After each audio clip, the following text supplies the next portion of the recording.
hizmet edecek doğrular ve bir tofarlarda gece gündüz hizmet edip durlar ve ediptirler. Huday onlardan razı olup Allah olan maksat muradını yetirsin. Bir mübarek hadis okuyayım. Yüreğinde müdam şu doğrular kaygı olup müdam yaxşılığını yetirip duran doğrulardan çeyim. قال صلى الله عليه وسلم إن الله تعالى لا يبعث المعروف يوم القيامة في سورة الرجل المسلم فيأتي صاحبه إذا انشق عنه قبره.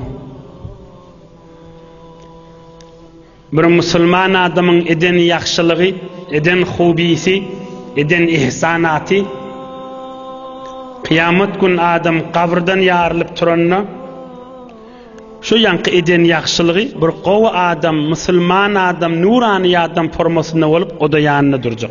Üstünün kumunu kalkacak. Yankı Müslüman adam. Ey cemaat şu vurun Nebi Ekrem Aleyhissalatu vesselam aydıptır. Senetli vurun. Oham aytacak, ey Allah'ın doğası, evde kıyınçılıkla ve korkma. Men de sana yoldaş diyecek. Şu yoldaş kimin nişli adam? Eden qavluqları. Allah razı olsun deyip eden yaxşılıkları. Eden mertçilikleri.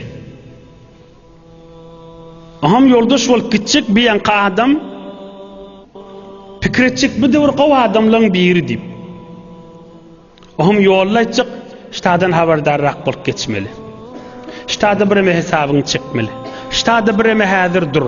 Ol rahnama qavzatları aydıp gidecek diye. Te Sırat köprüden geçiyança yanına bar diye. Ve cennette qav jayları jaylap oham yanka adam izine uğrulacak diye. Oham ol adam, Müslüman adam, yaxşılık eden adam dirru ona yaxşık diye. Hatta direk bar yan dur deyip diye. Kim ol yan sen deyip. Hiç kim beni innanak, her kim öyle işi bilinna. Sen beni göğe vermedin. Ama ta'rifuni أنا المعروف الذي عملته في الدنيا بعثني الله تعالى خلقا لأجازيك به يوم القيامة. من tanımayan mı eden yaxşılığın da men nece. Bere bilsen ber çörep, hergiz gitmez diyecek. Men eden yaxşılığın da diyecek. Eden yaxşılığın kıyamette ettin, Huday Teala dünyada ettin, Huday Teala kıyamette sana yoldaş etti diyecek. Te cennet maksat muradına ettiyançan men yoldaş ettim diyecek. Men vazifem tamam oldu, beni öğrilmeli diyecek. Hazreti Sa'di aleyhirrahmani diye ندانی که چون راه بردم به دوست هر آن کس که پیش آمدم گفتم اوست. bir vaqt bir kervende ya Mekke-i Mükerreme yanık bir şuluk kan mərəkə var yerde bir eni oğulcuğun yitiriptir da.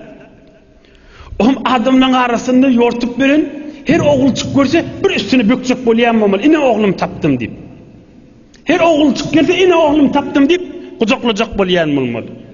ندانی که چون راه بردم به دوست هر آن کس که پیش آمدم گفتم اوست. Her hayne oğlum geldi deyip görenim kucakladım ahir bir oğlan çıklan meri men oğlum var düştü diye. Yaxşılığın et bir gün şu ediyen yaxşılığın bir gedek şu eden yaxşılığın Allah'ın doğası var düşer. Cavan merd eğer rast xahi velist bilinçlik bolyan adam Allah'ın doğasıdır. Cavan merd eğer rast xahi velist kerem pişe şah merdan alist. Hazreti Sa'di aleyhirrahmani diye. Gayret etmeli günne, gayret ediyen adam ol evliyadır ol adam. Ama ol adır udur edip madır mudur edip yöne galmagal edip de iş bitirmeyen ol boştur. O hiç kare olur. Yani olu kontabilla yani sesi vardı içi boşta. O peydası yok onun.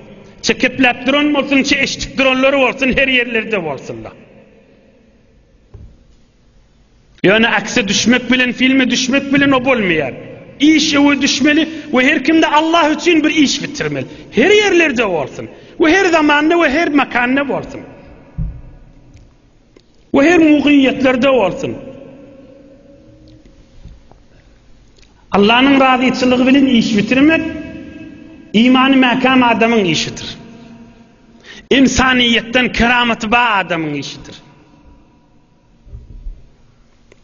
Bir adama yaxşılık edenine ol erk adam olsa utançlı ol yaşın eteğinden çıkacak bolup. فَمَنْ يَعْمَلْ مِثْقَالَ ذَرَّةٍ خَيْرًا يَرَهُ Allah Zülcelal'ı diye zerrece yaxşılık etsen boş gitmez diye. Eyyamid Hudaya diye zerrece yaxşılık etsen boş gitmez diye.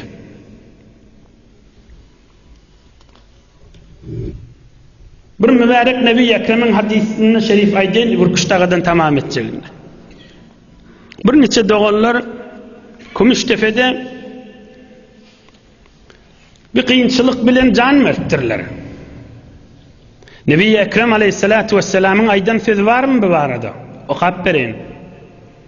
قال النبي المصطفى صلى الله عليه وسلم القتيل في سبيل الله تعالى شهيد والغريق شهيد رواه ابن ماجه وغيره Allah yolunda çalışıp can veren adam şehittir.